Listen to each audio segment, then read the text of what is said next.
Masuknya Islam ke Eropa. Masuknya peradaban Islam ke Eropa telah dimulai sejak berabad-abad yang lalu. Diawali oleh penaklukan negara Andalusia 756 sampai 1492 di semenanjung Iberia, dan kemudian melalui Sisilia serta penguasaan wilayah Balkan oleh Kekhalifahan Utsmaniyah 1389. Islam masuk ke Rusia ketika berada di bawah pemerintahan Khalifah Walid bin Abdul Malik pada masa dinasti Umayyah. Saat itu, Panglima Qutaibah bin Muslim berhasil menaklukkan Rusia. Qutaibah juga menyebarkan dakwahnya ke penduduk di sana untuk memeluk agama Islam. Keberhasilan Qutaibah ini dimulai pada tahun 86 Hijriah hingga 91 Hijriah. Ditambah lagi, usai berhasil menguasai seluruh wilayah, bahkan hingga mendekati perbatasan Cina. Tidak hanya menyebarkan agama Islam melalui dakwah, Qutaibah juga mendirikan masjid besar di Bukhara dengan nama Jami Qutaibah, bahkan mengirim para ahli fikih ke rumah-rumah warga, sekaligus mengizinkan mereka menerjemahkan Al-Quran dengan bahasa yang mudah dipahami. Umat Islam di Rusia sempat mengambil tekanan selama hampir 3/4 abad setelah dikuasai rezim Bolshevik. Meski demikian, Islam kemudian perlahan berhasil bangkit, yang terbukti dari mulai tingginya animo haji dan umroh serta minat mempelajari Al-Quran di sana.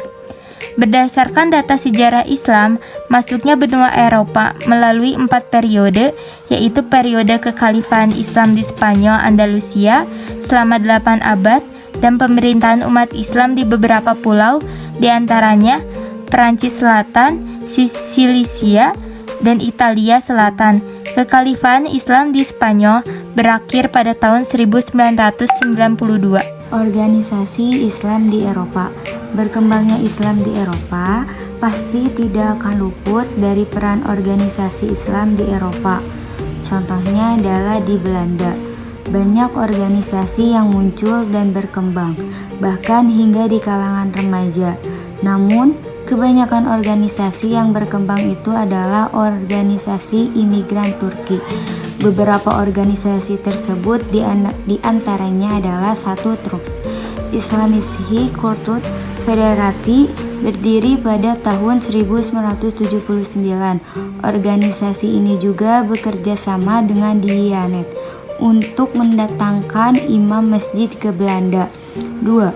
Organisasi Muslim di Maroko seperti Amicales des Ouvriers et Commerçants, Organisation in Nederland, dan Univen Marokkanis Muslim. 3. Organisasi Muslim Suriname seperti Stichting Magazine for Muslim in Nederland, Belanda Muslim Informatie Centrum, dan Islamic Conferencing. 4. World Islamic Mission Nederland, didirikan tahun 1975. 5. CIMO, diresmikan tahun 2004. 6. CGI, yang diakui pada tahun 2005. Faktor-faktor pendorong berkembangnya Islam di Eropa. 1. Islam tidak mengekang. Islam membebaskan penganutnya dalam menjalin hubungan dengan Allah dan menyembahnya tanpa merasa dikekang dan tunduk oleh tokoh agama. 2. Kayanya khazanan ilmu pengetahuan dan filsafat. Para pelajar Eropa yang belajar di Andalusia sangat gemar terhadap ilmu-ilmu ini, karena kala itu bangsa Eropa masih percaya dengan tahayul-tahayul. 3. Sastra Arab memiliki keindahan tersendiri. Abanes mengatakan, sebelumnya daulah Islam masuk ke Andalusia, sastra bangsa Eropa tidak menganut sastra-sastra yang terpelihara, imajinasi yang tinggi, majas, ketangkasan berkuda, dan keberanian. 4. Islam menganut segala aspek kehidupan. Islam tidak hanya mengatur hubungan manusia dengan Allah, namun juga segala aspek kehidupan termasuk politik. Islam menjunjung tinggi harkat dan martabat umatnya, termasuk pemimpin kepada rakyatnya. Sebelum Islam masuk ke Eropa, hubungan pemerintah dengan rakyatnya ibarat majikan dengan pelayan. para penguasa itu bertindak semaunya, sementara di Islam, pemimpin yang harus melayani rakyat. Adapun tokoh yang pertama yaitu Musa bin Nusair. Beliau merupakan panglima perang yang gagah, berani dan tangguh. Musa bin Nusair memiliki julukan yaitu penakluk Andalusia. Tak hanya menaklukkan Andalusia, Spanyol, ia juga berhasil menaklukkan Silisia, Italia, dan kepemilikannya di kota-kota yang berhasil ditaklukkannya itu.